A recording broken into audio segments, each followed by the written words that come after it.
ఎప్పటికప్పుడు మారిపోతూ ఉంటున్నాయి. నిన్న ఉన్నట్టు ఇట్లా ఇవాళ ఉండట్లేదు అనేది మాత్రం స్పష్టంగా కనిపిస్తోంది. తమకి కొద్దిగా అయినా అవకాశం దొరికితే చాలు తమ రాజకీయాన్ని విస్తరించే పనిలో నాయకులు ఉంటున్నారు. ఇప్పుడు కూడా అదే జరుగుతోంది. ఉమ్మడి అనంతపురం జిల్లాలోని రాప్తాడు నియోజకవర్గం ఎమ్మెల్యే అట్లాగే మాజీ మంత్రిగా ఉన్న పరిటాల సునీత ఒక్కసారిగా దూకుడు పెంచారు. వచ్చే ఎన్నికల నాటికి తన కుమారుడు శ్రీరామ్కి ఆమె అవకాశం ఇవ్వాలని నిర్ణయించుకుంటున్న పరిస్థితుల్లో చాలా జాగ్రత్తగా వ్యూహాత్మకంగా అడుగులేస్తున్నారు. వైసీపీకి చోటు లేకుండా చేయాలన్న వ్యూహంతో పరిటాల సునీత ముందుకెళ్తున్నారు. రాప్తాడులో గత 2019 ఎన్నికల్లో విజయం దక్కించుకున్న తోపుదుర్తి ప్రకాష్ రెడ్డి తర్వాత కాలంలో టీడీపీ కార్యకర్తల్ని, క్షేత్రస్థాయిలో నాయకులను కూడా వైసీపీ వైపు మళ్లించారు. అయినప్పటికీ సునీత ఘన విజయం సాధించారు. కానీ ఈ పరిణామాలను అలాగే వదిలేయకుండా ఇప్పుడు పాతకూటికి వాళ్ళందరినీ చేరేలాగా కలుపుకునే ప్రయత్నాలు చేస్తున్నారు.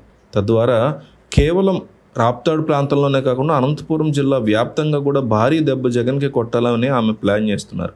పార్టీలోకి తిరిగి వాళ్ళందరినీ తీసుకొస్తున్నారు సక్సెస్ఫుల్గా.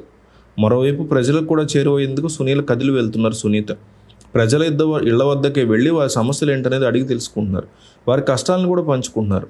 దీంతో నిన్న మొన్నటి వరకు కూడా వైసీపీకి అనుకూలంగా కుట్టిన కుటుంబాలు ఇప్పుడు సునీత వెంట వస్తున్నాయి. వైసీపీ జెండా మోసిన కార్యకర్తలు కూడా ఇప్పుడు టీడీపీ జెండా పట్టుకుని సునీతకు జేజేలు కొడుతున్నారు. ఇది కావాలని ప్లాన్డ్గా చేయట్లేదు. చాలా ఏం చెప్పాలంటే డౌన్ టు ఎర్త్ వెళ్ళిపోయి ప్రతి ఇంటికి కలిసేటువంటి ప్రయత్నం ఆవిడ చేయడంతో వాళ్ళే ఫిదా అయిపోయి మరి ఈవిడ వెనకాల వస్తున్నారు.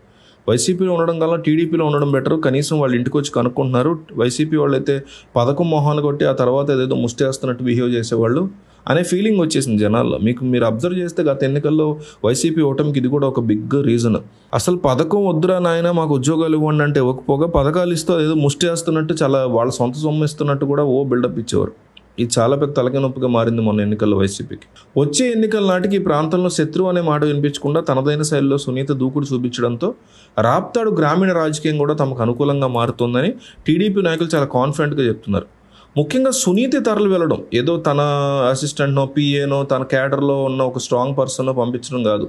నేరుగా ఎమ్మెల్యేగా ఈవిడే వెళ్ళి ప్రతి ఇంటికి వెళ్ళి వారి కష్టాలు తెలుసుకునే ప్రయత్నం చేయడం అనేది సునీత గ్రాఫ్ని ఒక్కసారిగా ఆటోమేటిక్గా పెంచుతోంది అనే మాట వినిపిస్తోంది. మరోపక్క అన్నా క్యాంటీన్లకి ఎన్టీఆర్ మెమోరియల్ ట్రస్ట్ తరఫున ముఖ్యమంత్రి నారా చంద్రబాబు నాయుడు సతీమణి భువనేశ్వరి ప్రభుత్వానికి భారీ మొత్తంలో విరాళం అందించారు. అన్నా క్యాంటీన్లు అనేవి ఈ రోజు నుంచి మొదలయ్యాయి ఆంధ్రప్రదేశ్లో. ఈ మేరకు ₹1 కోటి చెక్ని మున్సిపల్ శాఖ మంత్రి నారాయణకి ఆమె అందించారు. పేదల కడుపు నింపే ప్రభుత్వం ఏర్పాటు చేస్తున్న అన్నా క్యాంటీన్ల కార్యక్రమం ఎంతో గొప్పదని భువనేశ్వరి కొనియాడారు. పేదవాడికి ఆహారం, ఇళ్ళు, వస్త్రం అనేది ఎన్టీఆర్ నినాదం అని తన తండ్రి గురించి ఆమె చెప్పారు. ఎన్టీఆర్ స్ఫూర్తితో పేదల ఆకలి తీర్చడానికి తలపెట్టిన ఈ కార్యక్రమానికి తన వంతుగా విరాళం అందించినట్లు భువనేశ్వరి తెలిపారు. ₹5 కడుపు నింపడం అనేది గొప్ప కార్యక్రమం అని చెప్పుకొచ్చారు. పేదలు, రోజు కూలీలు, కార్మికులకి అన్నా క్యాంటీన్లు ఎంతో ఉపయోగపడతాయని భువనేశ్వరి అభిప్రాయపడ్డారు. పేదల జీవన ప్రమాణాలు పెరిగేలా సంక్షేమ పథకాలు అందిస్తున్న ప్రభుత్వానికి ధన్యవాదాలు తెలిపారు. అన్నపూర్ణ లాంటి ఆంధ్రప్రదేశ్లో ఆకలి అనే పదం వినిపించకూడదనే మహోన్నత లక్ష్యంతో ముఖ్యమంత్రి చంద్రబాబు నాయుడు అన్నా క్యాంటీన్లు మళ్లీ పునఃప్రారంభించడం సంతోషంగా ఉంది. దేశానికి స్వతంత్రం వచ్చిన రోజునే అన్నా క్యాంటీన్లు మొదలు కావడం శుభపరిణామం.